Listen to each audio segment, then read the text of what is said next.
नमस्कार.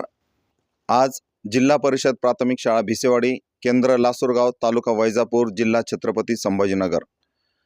माननीय जिल्हा अधिकारी यांच्या दशसूत्री कार्यक्रमांतर्गत आज आपण विद्यार्थ्यांच्या आरोग्याबद्दल मार्गदर्शन घेणार आहोत. आज आपल्यासोबत आहे लासूर स्टेशन येथील माणिक हॉस्पिटलचे डॉक्टर गणेश जाधव सर. आपल्या या कार्यक्रमाचं नाव आहे दशसूत्री कार्यक्रमांतर्गत बोला, चर्चा करा आणि आरोग्य मिळवा. तर मुलांना तुमचे काही प्रश्न आहेत का? चालेल. आता एक एक करून आपण प्रश्न घेणार आहोत. तर सुरुवातीला आपण जाणार आहोत रोकडे. चला, कोणाला प्रश्न आहे इकडे? ओके, काय प्रश्न आहे मला तुझा? सर, हिवाळ्यात सर्दी खोकला टाळण्यासाठी काय करावे? ओके, खूप योग्य प्रश्न आहे. हिवाळ्यामध्ये सर्दी खोकला टाळण्यासाठी काय करावे? तर सर्दी खोकला का होतो? तर सर्दी खोकला हा इन्फ्लुएन्झा नावाचा एक व्हायरस असतो. त्या व्हायरसमुळे सर्दी खोकला होतो. आणि मग ज्या व्यक्तीला सर्दी खोकला झालेला आहे आणि त्या व्यक्तीनं जेव्हा शिंकला, खोकलला किंवा बोलताना त्याच्या तोंडातनं जर ड्रॉपलेट्स निघाले, ते इकडे तिकडे पडतात, सरफेसवर राहतात इकडे तिकडे. आणि जेव्हा आपला हात त्या कंटॅमिनेटेड फ्लोअरला, सरफेसला लागल्यानंतर आपण तोच हात तोंडाजवळ, नाकाजवळ जर नेला तर आपल्याला देखील ती सर्दी खोकला होतो. मग हे होऊ नये यासाठी आपण काय करायला पाहिजे? तर जे प्रॉपर हायजीन आहे, वेळोवेळी स्वच्छ साबणाने हँडवॉश करणे. समजा मला सर्दी खोकला झाला आहे तर मग मी खोकला करताना रुमाल वापरणे, बरोबर? मग त्यामुळे बाकीच्या लोकांना पण सर्दी खोकला होणार नाही. तर प्रॉपर हायजीन म्हणजे कोविड-19मध्ये ज्याप्रमाणे आपण कसं प्रोटोकॉल फॉलो केला होता, सर्दी खोकला झाला आहे म्हणजे मास्क लावायचा, वेळोवेळी हात धुवायचे, तसं प्रोटोकॉल आपण योग्यरित्याने हँडल करायला पाहिजे. मग बाकीच्यांना पण सर्दी खोकला होणार नाही. ओके, चला दुसऱ्या प्रश्नासाठी आपण येणार आहोत या Rokade. Second question. Yes. Which is best fruit in winter, sir? which is best fruit in winter? Basically there is not such kind of best fruits in winter.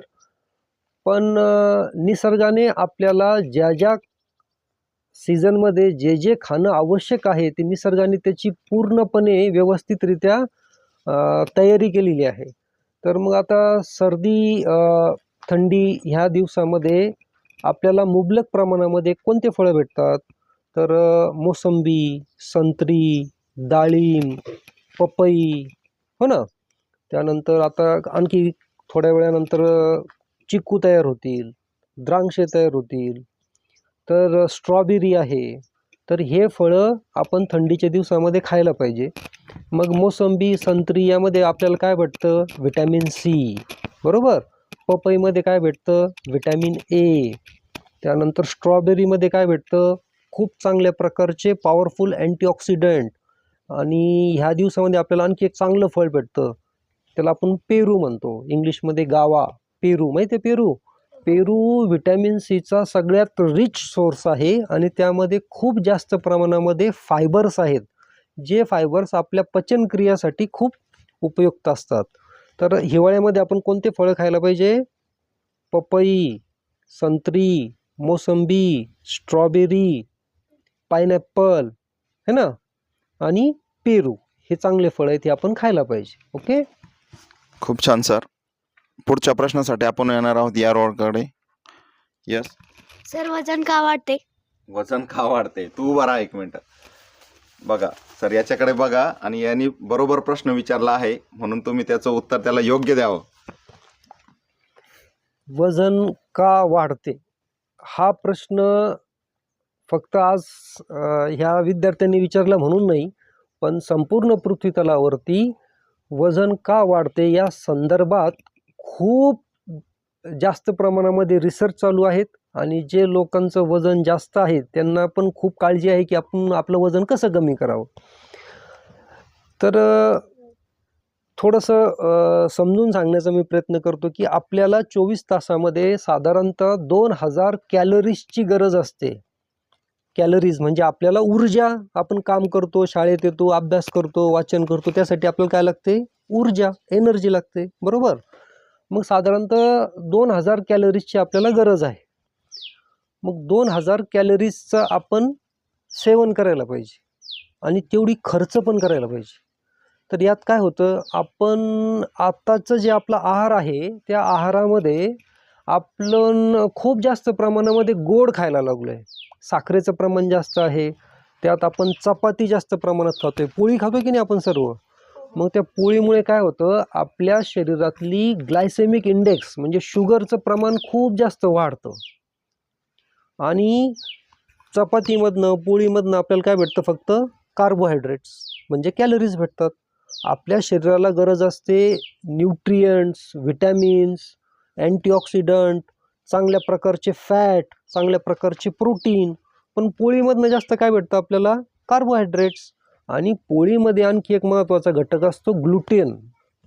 तो ग्लुटेन जे आहे ते आपल्या पचनक्रियासाठी चांगलं नाही. मग वारंवार जास्त प्रमाणामध्ये पोळी किंवा गोड खाल्ल्यामुळे आपल्या रक्तातली साखर वाढते आणि साखर वाढल्यानंतर आपलं शरीर काय करतं, ते कॅलरीज, ते कार्बोहायड्रेट, ते शुगर, व्हिसरल फॅट म्हणजे आपल्या त्वचेखाली जो चरबीचा एक थर असतो ना, त्याला व्हिसरल फॅट म्हणतात. मग ते शरीर ते जास्त प्रमाणामध्ये चरबी गोळा करतं, कारण त्याला ऑलरेडी शुगर जास्त आहे रक्तामध्ये. मग त्या साखरेचा वापर कसा करायचा, तर ते फॅटच्या रूपामध्ये, व्हिसरल फॅटच्या रूपामध्ये शरीर आपल्या पोटाला इकडे तिकडे जमा करतं आणि मग आपलं वजन वाढतं. तर मी सुरुवात केली होती की आपल्याला 2000 कॅलरीजची गरज आहे तरुण माणसाला. तर आपण रोज 2000 कॅलरीज खायला पाहिजे आणि रोज 2000 कॅलरीज खर्च पण करायला पाहिजे. तर खर्च कशी करता येईल आपल्याला, मग आपल्याला रोज व्यायाम करावा लागेल, नियमितरित्या पळावं लागेल, योगा करावे लागेल, जेणेकरून आपल्या शरीरातलं व्हिसरल फॅट कमी होईल. आणि ओबेसिटीमुळे जे होणारे आजार आहेत, लठ्ठपणामुळे जे होणारे जे आजार आहेत, जास्त वजन असल्या कारणाने जे होणारे आजार आहेत, त्यामध्ये प्रामुख्याने आजार असतो हृदयविकार, त्यानंतर असतो ब्लड प्रेशर, त्यानंतर असतं डायबिटीस आणि त्यानंतर येतो स्ट्रोक, पॅरालिसिस. म्हणून आपलं शरीर चप्पळ राहायला पाहिजे, आपण बारीक राहायला पाहिजे. बरोबर समजलं. तर पोळी नियमितरित्या नाही खायला पाहिजे, गोड बंद करा खायचं. मग आपण जर गोड खाणं बंद केलं, पोळी खाणं कमी केलं आणि जर रोज योग्यरित्या व्यायाम केला तर आपलं वजन कमी होईल. ओके. ठीक आहे, पुढच्या प्रश्नासाठी या रोकडे येऊ. हां, येस. सर, हिवाळा शरीराची त्वचा का उलते? हिवाळ्यामध्ये शरीराची आपली त्वचा का उलते? हिवाळ्यामध्ये जी हवा असते त्या हवा खूप कोरडी असते. त्या हवेमध्ये ओलावा नसतो आणि हवेमध्ये ओलावा नाही, त्यामुळे काय होतं की त्वचा आपली कोरडी व्हायला लागते. त्यात हिवाळ्यामध्ये आपण जास्त गरम पाण्याने आंघोळ करतो, बरोबर. मग गरम पाण्याने आंघोळ केल्यानंतर काय होतं की आपल्या त्वचेवरती जे एक ऑइल असतं, ते सिबम जे असतं, ऑइल असतं, त्याचे गरम पाण्यामुळे ते शरीरातनं, त्वचेतनं कमी होतं. त्यानंतर आपण साबण पण वापरतो आणि साबण वापरल्यानंतर काय होतं, जे पण आपल्या त्वचेवरती सूक्ष्म ऑइलचा थर असतो, साबण ती काढून टाकते, गरम पाणी ते काढून टाकते आणि हवेमध्ये जो कोरडेपणा आहे त्यामुळे पण तो ऑइलीनेस त्वचेचा कमी होतो. म्हणून थंडीच्या दिवसामध्ये आपली त्वचा उलते किंवा कोरडी पडते किंवा भुरकी पडते. ओके. चालेल. पुढच्या प्रश्नासाठी हिवाळ्यात कोणते आजार कॉमन असतात? खूप योग्य प्रश्न आहे. हिवाळ्यामध्ये कोणते आजार कॉमन असतात? तर हिवाळ्यामध्ये सगळ्यात महत्त्वाचे जे आजार असतात ते रेस्पिरेटरी सिस्टम म्हणजे आपली श्वासनलिकेच्या संदर्भात जे आजार आहेत ते खूप जास्त कॉमन असतात. त्यामध्ये मग कॉमन कोल्ड, फ्लू, ब्रॉन्कायटिस, त्यानंतर अस्थमा फ्लेअरअप होतो. म्हणजे ज्या मुलांना किंवा वयोवृद्धांना अस्थमा आहे, ब्रॉन्कियल अस्थमा, दमा, तो ह्या कोरडी हवेमुळे त्याचं प्रमाण वाढतं, त्रास त्या रुग्णांना जास्त होतो. त्यानंतर जॉईंट पेन्स म्हणजे सांधेवात, आर्थरायटिस, हा आजार हिवाळ्यामध्ये जास्त प्रमाणात वाढतो. त्वचेच्या संदर्भात त्वचा कोरडी पडते, ड्राय स्किन होते. त्यानंतर इसबगोलचं प्रमाण जास्त प्रमाणात वाढतं. त्यानंतर ज्या रुग्णांना सोरायसिस आहे त्यांचा आजार देखील थंडीच्या दिवसामध्ये फ्लेअरअप होतो. त्वचा कोरडी पडल्यामुळे त्वचेच्या आजारामध्ये पण वाढ होते. ओके. पुढचा प्रश्न या रोसाठी. सर, थंडीच्या दिवसांमध्ये म्हाताऱ्या लोकांना हृदयविकाराचा झटका येतो, तर लहान मुलांना पण हृदयविकाराचा झटका येऊ शकतो का? खूप भारी प्रश्न आहे. थंडीच्या दिवसामध्ये वयोवृद्ध रुग्णांना किंवा लोकांना हृदयविकारचा झटका येतो. कॉमन आहे. का कॉमन आहे? थंडीच्या दिवसामध्ये काय होतं, आपल्याला थंडी वाजते, बरोबर. थंडी वाजल्यानंतर आपले स्नायू पण आकुंचन पावतात, कॉन्ट्रॅक्शन होतं ना मसल्समध्ये. त्याचप्रमाणे आपले ज्या व्हेन्स आहेत, आपल्या ज्या रक्तवाहिन्या आहेत, त्यांच्यामध्ये पण स्पाझम होतो. म्हणजे त्या पण लवचिक असतात, त्या पण दबून जातात. आणि त्या दबल्यामुळे काय होतं, व्हेनोस्पाझम झाल्यामुळे पुढं हृदयाला रक्तपुरवठा जात नाही. म्हणून हृदयविकारचा झटका थंडीच्या दिवसामध्ये कॉमन आहे. लहान मुलांना शक्यतो असा काही प्रकार होत नाही. मी यावरती आणखी सविस्तर सांगेल की हृदयविकारचा झटका किंवा पॅरालिसिसचा झटका, स्ट्रोक, हा प्रकार एंड प्रोडक्ट आहे. काय आहे? End product.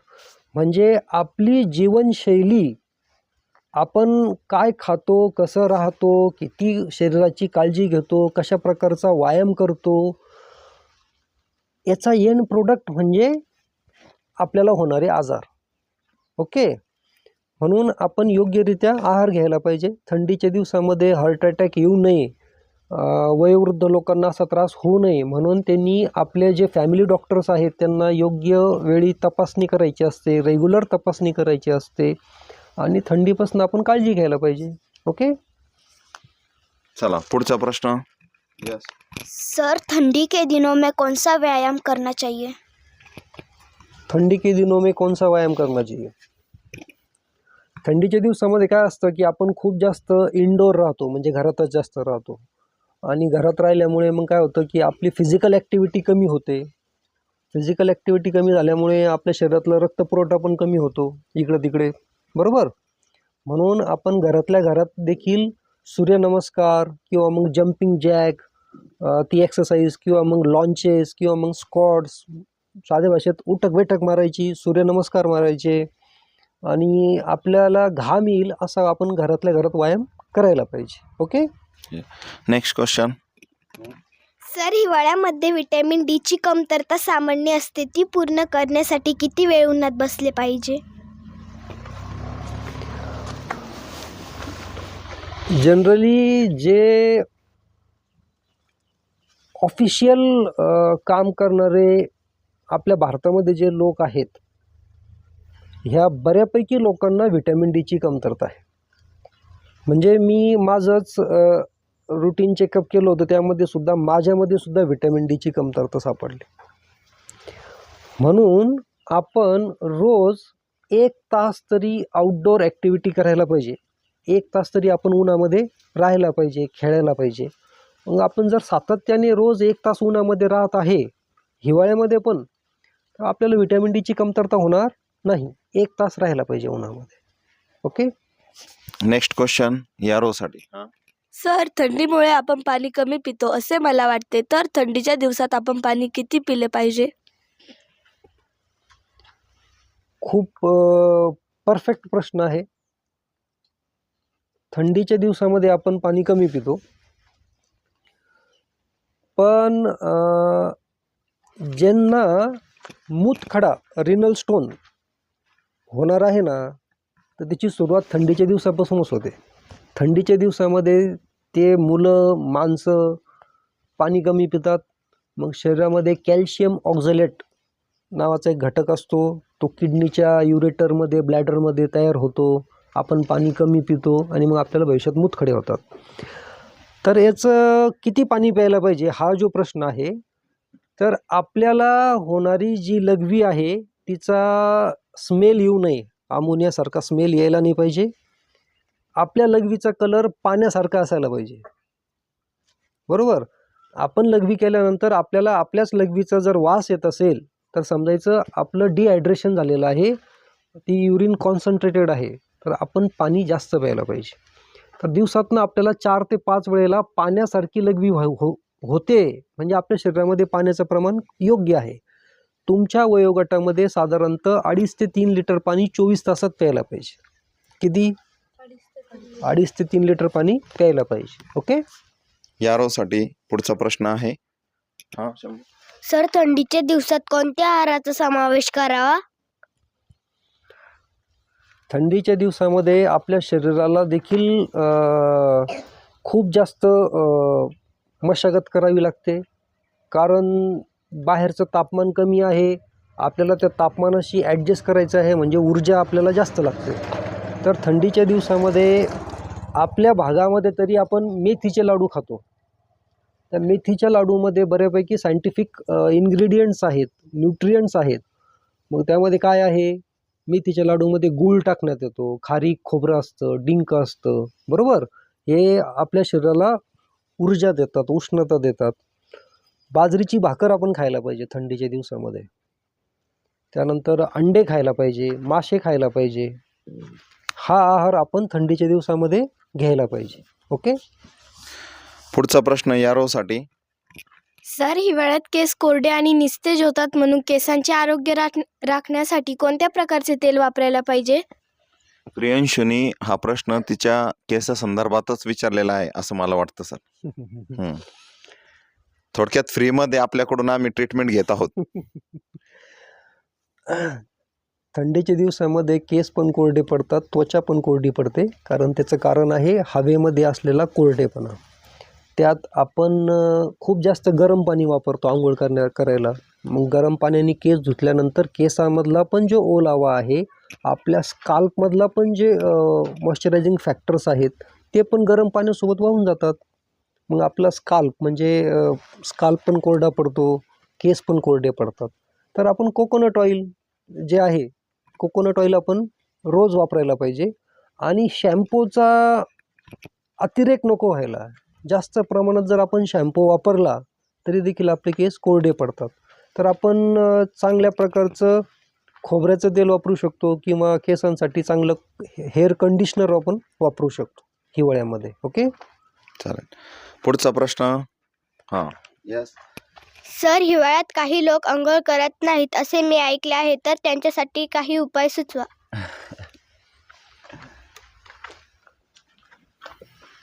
आपण ज्या प्रदेशात राहतो त्या प्रदेशामध्ये आता वाढतं वायू प्रदूषण लक्षात घेता आपण रोज जर बाहेर जात असू, प्रवास करत असू, तर मला असं वाटतं रोज आपण आंघोळ करणं गरजेचं आहे. जे थंडीच्या दिवसात आपल्या भागामध्ये आंघोळ करत नाही असे असतील तर माझं त्यांना नम्रपणे सांगणं आहे की तुमचं पोल्युशनच्या संदर्भात जर कॉन्टॅक्ट येत असेल तर आपण रोज आंघोळ करायला पाहिजे. रोज आंघोळ कुठे करत नाही? युरोपियन देशामध्ये, ज्या ठिकाणी खूप जास्त बर्फ आहे आणि त्या ठिकाणी पोल्युशन पण खरंच कमी आहे, तर तिथे रोज आंघोळ करत नाही. आपल्या भारतामध्ये, महाराष्ट्रामध्ये बऱ्यापैकी पोल्युशन आहे, त्यामुळे आपण रोज आंघोळ करायला पाहिजे. मला असं वाटतं सर तिचा प्रश्न असा असेल कदाचित की थंडीच्या दिवसामध्ये लोक सकाळी आंघोळ करत नसतील हां. आणि त्याच्यामुळे ती एक चर्चा झालेली की थंडीच्या दिवसात लोक आंघोळ करत नाही, असं पण असू शकतं आहे का नाही? कारण ग्रामीण भागामध्ये काय असते, थंडी खूप जास्त असते बरोबर. आणि लोक सकाळी म्हणजे थंडीमध्ये आंघोळ करणं टाळतात, ऊन पडल्यानंतर आंघोळ करत असतील, हा. असं कदाचित तिने ऐकलेलं असेल घरामध्ये चर्चा वगैरे होत बरोबर आहे. असताना. ओके. दुपारी पण केली चालते आंघोळ. हा, तेच. म्हणजे दुपारी का होत नाही, पण आपण केले पाहिजे है का नाही, जर आपल्याला कामाला जायचं नसेल तर, है ना. हो. चला पुढचा प्रश्न यारोसाठी. सर हिवाळ्यात साबण लावल्याने अंग भुरके का होते? या दिवसामध्ये खूप कॉमन प्रश्न असतो पेशंटचा, पण हा खूप कॉमन सर्वसामान्य प्रश्न आहे. आपल्या त्वचेचा pH 5.5 असतो आणि आपल्याकडे जे साबण वापरण्याचे प्रकार आहेत हे टॉयलेट बाथिंग सोप्स आहेत. त्यामुळे काय होतं की आपल्या त्वचेमधलं, मी जे सांगितलं की ओलावा जो असतो ते साबणामुळे कमी होऊन जातो.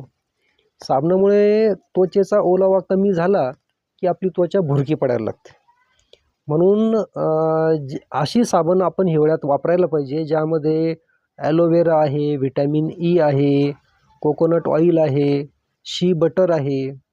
अशा प्रकारचे जे लहान मुलांसाठी जे साबण असतात ते आपण हिवाळ्यामध्ये वापरायला पाहिजे. त्यामुळे आपली त्वचा कोरडी पडणार नाही. चला पुढचा प्रश्न.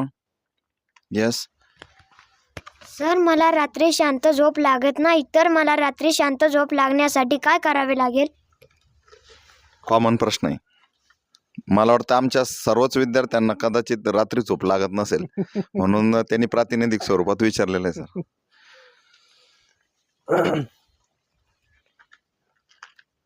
रात्री शांत झोप का लागत नाही, हा खरंच खूप मोठा प्रश्न आहे. अगदी साध्या भाषेत सांगायचं झालं, ज्या वेळेला आपलं शरीर थकतं, आपला मेंदू थकतो, त्यावेळेला आपल्याला सर्वांना शांत झोप लागते. पण शरीर थकल्यानंतर पण आपल्या मेंदूमध्ये विचारांचं ट्रॅफिक जाम झालेलं असेल. काय सांगतोय मी?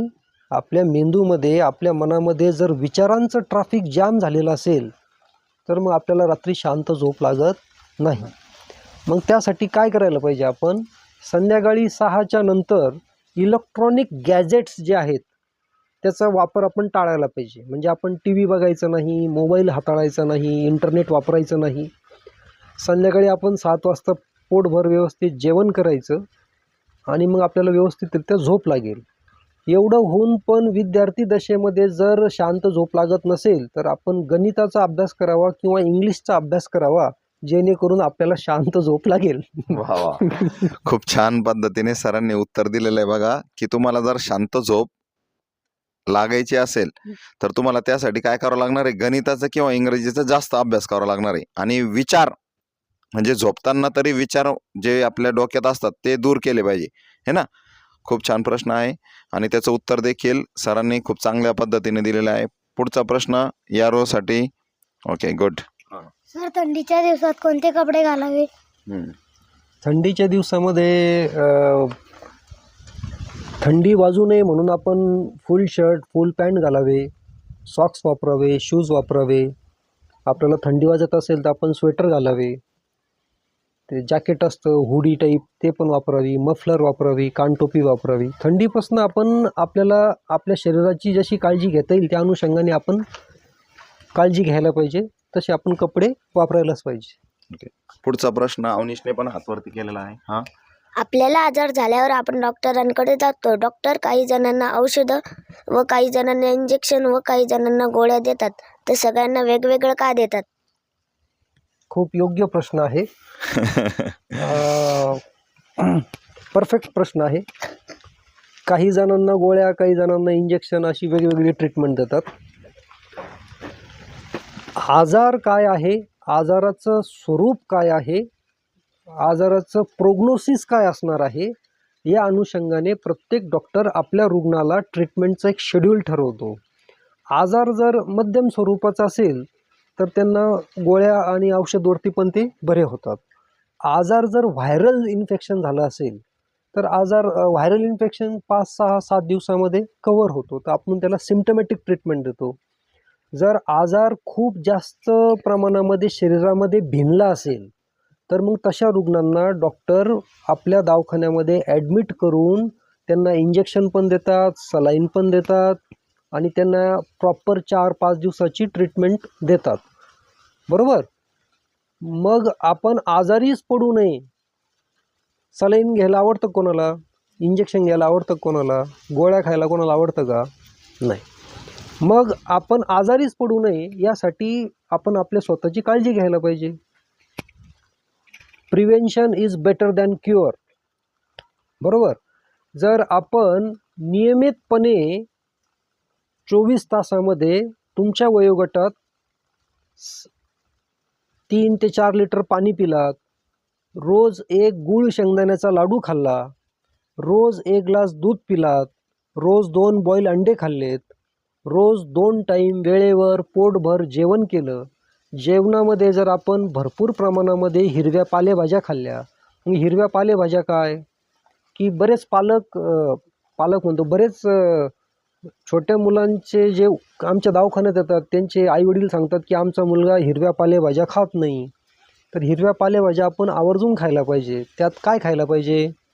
पालक, मेथी, शेपू, टमाटा, गाजर, बीट, आंबट चुका, तांदुळक्याची भाजी, काचकोयरीच्या शेंगा, हादग्याचे फुलं, शेवग्याच्या शेंगा, शेवग्याचे फुलं, शेवग्याच्या पानाची भाजी, हे सगळ्या प्रकारच्या हिरव्या पालेभाज्या आपण खायला पाहिजे. बरोबर? मग यातनं आपल्याला काय भेटेल? आपल्याला काही प्रमाणामध्ये कॅल्शियम भेटेल, काही प्रमाणामध्ये विटॅमिन्स भेटतील, न्यूट्रियंट्स भेटेल. मग आपण काय होऊ? स्ट्रॉंग होऊ, मजबूत होऊ. मग आपल्याला आजार होणार नाही. मग आपण आजारी पडलो नाही तर आपल्याला डॉक्टरकडे जायचं काम नाही. बरोबर? मग इंजेक्शन घ्यायचं पण आपल्याला काम नाही. ओके? चालेल. अजून काही प्रश्न आहेत का तुमचे? यस. सर कॅन्सर कशामुळे होतो? खूप योग्य प्रश्न आहे. आजच्या कालखंडामधला संपूर्ण पृथ्वीवरती हा खूप मोठा प्रश्न आहे की कॅन्सर का होतो. कॅन्सर ही एक प्रोसेस आहे. जर त्याला सायंटिफिक याच्यात बोलायचं झालं तर change in DNA of cells which leads to uncontrolled multiplication of cells is known as cancer. आपल्या मांसपेशीमधला DNA मध्ये जेव्हा बदल होतो आणि त्या बदल झाल्यामुळे खूप जास्त प्रमाणामध्ये त्याची ग्रोथ होते सेल्सची आणि आपण त्याला कॅन्सर म्हणतो. ही त्याची डेफिनेशन आहे. पण कॅन्सर होण्यामागे एक प्रोसेस आहे. ती प्रोसेस काय असते की आपलं शरीर कायम अल्कलाईन असतं, अल्कलाईन. पण आजची जी जीवनशैली आहे त्या जीवनशैलीमध्ये आपलं खाणं पिणं राहणं सेडंटरी लाईफस्टाईल यामुळे आपलं शरीर ॲसिडिक होत चाललं आहे. ॲसिडिक. आणि ॲसिडिक शरीर झाल्यानंतर कॅन्सरच्या सेल्ससाठी ते खूप पोषणयुक्त वातावरण असतं. बरोबर? मग तर त्यामध्ये काय काय फॅक्टर्स येतात कॅन्सर होण्यामध्ये? व्यसनं आहेत, दारू, तंबाखू, सिगरेट, बिडी, गुटखा. त्यानंतर जेनेटिक फॅक्टर्स काही आहेत, अनुवांशिक आजार जे म्हणतो आपण. त्यानंतर सगळ्यात महत्त्वाचं आहे इन्व्हायरमेंटल फॅक्टर्स. मग खूप जास्त आपण प्रदूषण असलेल्या भागात राहतो आहे का? मग जर हवेमध्येच खूप जास्त प्रदूषण आहे तर त्यामुळे सुद्धा आपल्याला फुफ्फुसाचे कॅन्सर होऊ शकतात. त्यानंतर सगळ्यात महत्त्वाचं फॅक्टर आहे की ओबेसिटी, लठ्ठपणा जेव्हा असेल त्यावेळेला सुद्धा कॅन्सरचं प्रमाण खूप जास्त प्रमाणात वाढतं आहे. मग कॅन्सरच्या सेल्सला काय आवडतं माहिती आहे का? की तुमच्या रक्तामध्ये जास्त प्रमाणात साखर असावी, तुमच्या शरीरामध्ये जास्त प्रमाणात चरबी असावी आणि तुमचं शरीर ॲसिडिक व्हावं. मग अशा सिस्टममध्ये कॅन्सरचे सेल्स वाढतात. आत्ता रिसेंटली जापानचे एक सायंटिस्ट आहे, त्यांना नोबेल प्राईज भेटलं. त्यांनी काय शोध लावला की साधारणतः आपण 48 तास जर उपवास केला तर आपलं शरीर आपल्या शरीरामध्ये असलेले खराब मांसपेशी, डेड सेल्स किंवा खराब मांसपेशी किंवा कॅन्सर कॉझिंग सेल्स जे असतात, 48 तास उपवास केल्यानंतर आपलं शरीर त्या खराब मांसपेशींनाच खाऊन टाकतं. म्हणून पुरातन काळामध्ये सुद्धा महिन्यातनं एकादशी किंवा चतुर्थी हा उपवास ठेवला होता. बरोबर. आता आपण उपवासाच्या नावाखाली काय खातो? तळलेले चिप्स खातो, साबुदाणा खातो. तर उपवास करायचा असेल तर तो निरंकार असावा, त्यामध्ये आपण फक्त पाणी प्यायला पाहिजे. तशा प्रकारचा आपण महिन्यातनं एक उपवास करू शकतो, 24 तासाचा, 48 तासाचा. त्यामुळे सुद्धा आपल्याला कॅन्सर होणार नाही. आणि कॅन्सर होऊ नये म्हणून 8 तास व्यवस्थित झोप खूप गरजेची आहे. वेळेवर आपण 2 टाईम जेवण करायला पाहिजे. आणि मी खूप महत्त्वाचं सांगतोय सगळ्या प्रेक्षक लोकांना देखील की आपण दिवसातनं 2दा आंघोळ केली पाहिजे. पहिली आंघोळ घामाने व्हायला पाहिजे आणि दुसरी आंघोळ पाण्याने व्हायला पाहिजे. जर असं आपण नियमितरित्या करत असेल तर आपल्याला कॅन्सर होणार नाही, आपल्याला हृदयाचे आजार होणार नाहीत, आपलं वजन वाढणार नाही. म्हणून 2दा अंघोळ करा, पहिले घामाने नंतर पाण्याने. खूप खूप धन्यवाद सर. आपण खूप मोलाचा सल्ला या ठिकाणी सर्व विद्यार्थ्यांना दिलेला आहे. आणि आपण जाणार आहोत नेक्स्ट प्रश्नाकडे, जे की आहे का काही प्रश्न आहेत तुमच्याकडे अजून? यस, स्वराचा प्रश्न आहे. ठीक आहे. हां स्वरा. बीपी का कमी जास्त होतो? ब्लड प्रेशर का कमी जास्त होतो? आता ग्रामीण भागातच्या सरांनी सांगितलं की साध्या भाषेत सांगा. ग्रामीण भागातल्या लोकांना समजेल असं सांगायचं असेल तर उदाहरण आपल्याकडे ना 5 एकर शेती आहे. ओके, 5 एकर शेतीला पाणी व्यवस्थित देण्यासाठी आपल्याकडं इनबिल्ट 3 HP मोटर आहे, म्हणजे आपलं हृदय आहे. बरोबर? हं. शेती किती आपल्याकडे? 5 एकर. 5 एकर. आणि मोटर कितीची आहे? 3 3 HP. पण नंतर कालांतराने आपण 3 एकर क्षेत्र आणखी जास्त विकत घेतलं. म्हणजे काय केलं? आपलं वजन वाढलं. बरोबर? मग वजन वाढल्यानंतर काय होतं? मोटर तर किती आपलं? 3 HP, म्हणजे हृदयाची कॅपॅसिटी तेवढीच आहे. सुरुवातीला 5 एकर क्षेत्र भरण्यासाठी 3 HP मोटर योग्य होती. पण आपण 3 एकर क्षेत्र जास्त घेतल्यानंतर टोटल झालं 8 एकर क्षेत्र. मग त्या 3 HP मोटरवरती लोड येतो. काय येतो? लोड. प्रेशर येतं त्या मोटरीवर, आणि त्याला आपण साध्या भाषेत ब्लड प्रेशर म्हणतो. आलं लक्षात? तर हे मग ब्लड प्रेशर होतो. मग जर मोटरीवरती जास्त ताण पडल्यानंतर काय होतं? एकतर मोटर जळते, किंवा पाईपलाईन फुटते, किंवा मोटरीमध्ये शॉर्ट सर्किट होतो. मग त्याला आम्ही आमच्या भाषेत काय सांगतो की ब्लड प्रेशर झालं, कार्डियक अरेस्ट झाला, हार्ट अटॅक झाला, स्ट्रोक झाला. हे कारण आहे. तर आपण आपल्या शरीरावरती आपला ताबा असावा, आपल्या वजनावरती आपला ताबा असावा, आपलं खाणं पिणं योग्य असावं. मग आपल्याला BP कमी जास्त पण आपल्याला होणार नाही. ओके, अजून काही प्रश्न आहेत का? यस. सर, सर्व प्रकारच्या व्यसनाच्या आहारी लोकांसाठी काय संदेश द्याल? सर्व प्रकारचे व्यसन करणाऱ्या लोकांसाठी सर. मग त्यामध्ये कोणीही असू शकतं.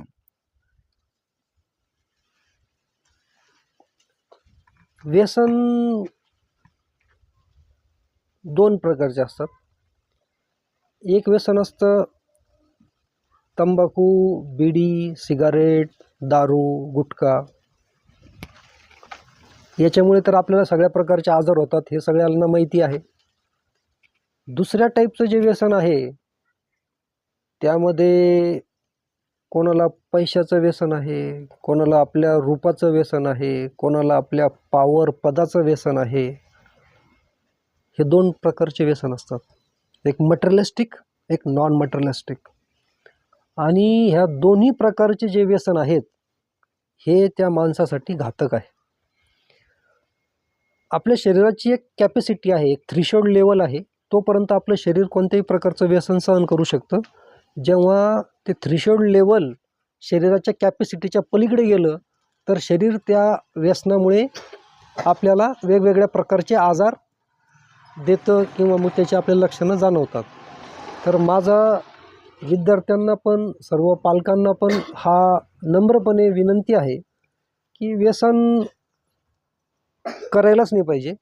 मग ते पदाचं असो, पैशाचं असो, किंवा दारूचं असो, व्यसन चांगलं नाही. आणि व्यसनाच्या आहारी गेल्यानंतर जर व्यसन कंट्रोल होत नसेल तर योग्यरित्या मानसिक उपचार केंद्रामध्ये त्या डॉक्टरांकडे जाऊन प्रॉपर ट्रीटमेंट घेणं, रिहॅबिलिटेशन सेंटरमध्ये जाऊन प्रॉपर ट्रीटमेंट घेणं हे खूप महत्त्वाचं आहे. ओके, ठीक आहे.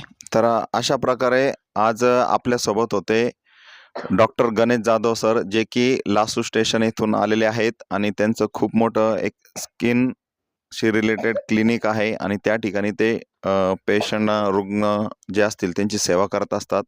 आणि मला सांगायला आवडेल की हे माझे पालक देखील आहेत. म्हणजे आमच्या जिल्हा परिषद प्राथमिक शाळा भिसेवाडीचे हे पालक आहेत आणि दरवेळेस म्हणजे आम्हाला मोफत मार्गदर्शन हे करत असतात. हे कोणत्याही प्रकारची याबद्दल फी वगैरे काहीच घेत नाही. आणि हा जो कार्यक्रम आज आपण घेतला आहे, तर हा कार्यक्रम म्हणजे आपल्या जिल्ह्याचे छत्रपती संभाजीनगर जिल्ह्याचे जिल्हाधिकारी माननीय श्री दिलीप स्वामी सर यांच्या मार्गदर्शनाखाली, तसेच आमचं जिल्हा परिषदचं जे प्रशासन आहे त्यामध्ये शिक्षणाधिकारी मॅडम असतील, CO साहेब असतील आणि पंचायत समिती वैजापूर यांच्या अंतर्गत हा कार्यक्रम या ठिकाणी घेण्यात आलेला आहे. आणि या कार्यक्रमामध्ये तुम्ही बघितलं की 1ली ते 5वीचे सर्व विद्यार्थी या ठिकाणी सहभागी झालेले आहेत. त्यांच्या प्रश्नांच्या माध्यमातून डॉक्टर गणेश जाधव सर यांनी सोप्या भाषेमध्ये ग्रामीण भागातील मुलांना, पालकांना, लोकांना हे प्रश्नांची उत्तरं समजावीत या माध्यमातून त्यांनी आपल्यासोबत संवाद साधलेला आहे. तर आजच्या या कार्यक्रमाचं नाव होतं आपलं दशसूत्री कार्यक्रमांतर्गत बोला, चर्चा करा आणि आरोग्य मिळवा. तर मला वाटते नक्कीच आमचे विद्यार्थी, आमचे पालक, आमच्या परिसरातील सर्वच जण या सरांच्या मार्गदर्शनामुळे आपलं आरोग्य चांगलं ठेवतील आणि निरोगी आयुष्य नक्कीच मिळवतील. सर, आपले पुनश्च एकदा खूप खूप धन्यवाद. आपण आमच्या या दशसूत्री कार्यक्रमांतर्गत सहभागी झालात आणि आम्हाला चांगल्या प्रकारचं मार्गदर्शन केलं. आपण पुन्हा एकदा सरांचं आपल्या पद्धतीने टाळ्या वाजवून आभार व्यक्त करणार आहोत. एक